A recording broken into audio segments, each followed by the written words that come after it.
Looking at these results, just so close to a federal election, it shows that the independents are a real threat to your government, doesn't it?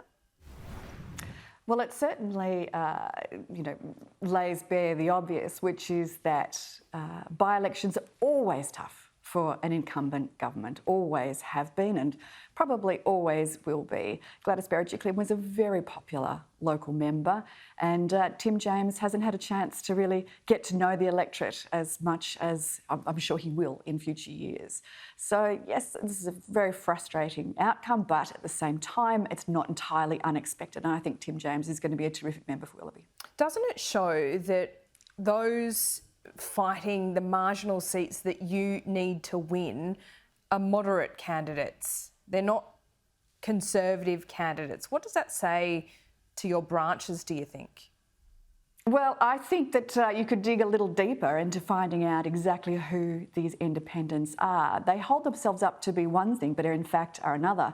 The best example of that, of course, is the independent, in inverted commas, candidate that's running in Kooyong, Monique Ryan, who called herself a clean skin, a political clean skin, but in fact was a member of the Labor Party. I think that, the obvious answer is that the voices of candidates are essentially voices of Labor. Yeah, but that goes to my argument about being moderate, more centrist candidates. Are they the type of candidates that win those marginal seats that need to be won now? Well, I think that local members stand up for all sorts of issues that are important to local voters, the local electorate. And, whether they fall on the more conservative or whether they fall on the more moderate side of whatever party they come from, what matters is whether they stand up for their local electorate. And that's exactly what Tim James will do in Willoughby.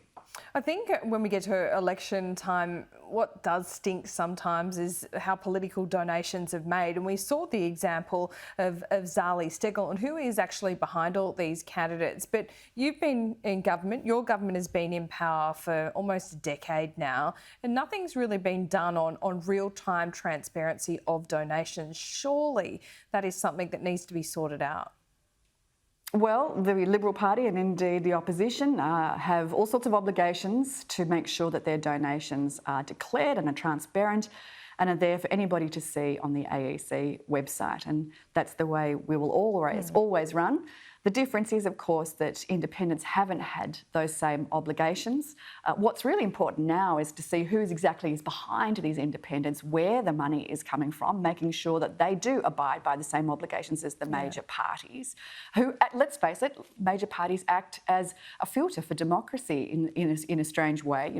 We are, make sure that our candidates are well vetted and that the rules apply. Independents who are trying to circumvent those rules should have an increased level of scrutiny, not a lesser level. Not everyone would be comfortable with the major parties being a filter for democracy. Probably that needs to be a little bit more independent. But there's reports that Stuart Robert also has a blind trust. Is that okay?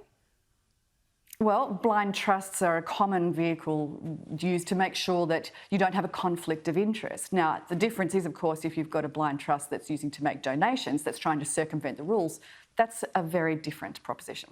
So do you think it's a different proposition that we saw with Christian Porter, that what is being proposed or suggested here when it comes to Stuart Robert? Well, I think that's the reason why Christian sadly is no longer in the ministry. He was such a good Attorney General. He was an excellent Industrial Relations Minister. But the idea of having a blind trust that collected donations didn't pass the test, and that's why. Should we ask more questions about Stuart Robert's blind trust then? Well, my understanding is Stuart Robert's blind trust is part of his personal affairs, which is not uncommon. Ministers have had that in the past, members of parliament have had that in the past, and they do that to ensure that they don't have a conflict of interest. It's much easier for me to have, for instance, rather than own Telstra shares, if I'm the communications minister, if I have a blind trust and I have no control of what's in that blind trust, that means that the conflict doesn't exist.